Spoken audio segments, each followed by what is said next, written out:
Rapport is the early stages of a business relationship during which both the buyer and seller get comfortable with each other. Before we start the conversation about engaging with customers, let's get a few realities on the table first. Extensive studies confirm the fact that most people seek out information that is already consistent with what they believe, filtering out the rest. This is known as confirmation bias. Provide any group with two arguments and they will instinctively prefer the one that helps them validate an existing perspective. Even when presented with the same fact, two people will come to startlingly different conclusions by running that fact through their own internal filters and imprinting it with their own perspective. This filtering the facts to support your point of view is completely natural, and every salesperson must understand the fact that, on the whole, we're not really open-minded. So, how do you build engagement phrases, especially with a prospective customer? We can break this process into 3 rules of engagement. While every rule may not show up in every dialogue, taken together they form the basis for language that engages. Rule number 1, understand their point of view. Two people can have the exact same facts and access to information, yet have entirely different views on a given topic. One of the most fundamental rules of engaging your audience is to understand their truth before saying a single word. Understanding their truth is a 2-step process.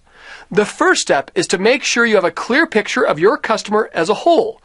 Often this involves creating an avatar or a composite picture of your current customers made of the things they have in common. The better you understand your current customers, the easier it will be to understand, identify with, and communicate with prospective customers. The next step is to think about the issues from their perspective and to establish a sense of their worldview. These steps are so important because without knowing the other side's worldview, how they approach an issue, and what they already believe, you cannot possibly begin to have a meaningful conversation that's actually going to get you anywhere. Rule number 2, establish common ground. You must get people to listen to what you're saying before you can have a dialogue. Otherwise, you'll have 2 monologues. Initial sales efforts often fail because the salesperson gets ahead of the listener. They attempt to persuade before they engage by jumping right into the features and benefits without setting up the proper foundation upon which to build the conversation. When this happens, the customer ceases to listen.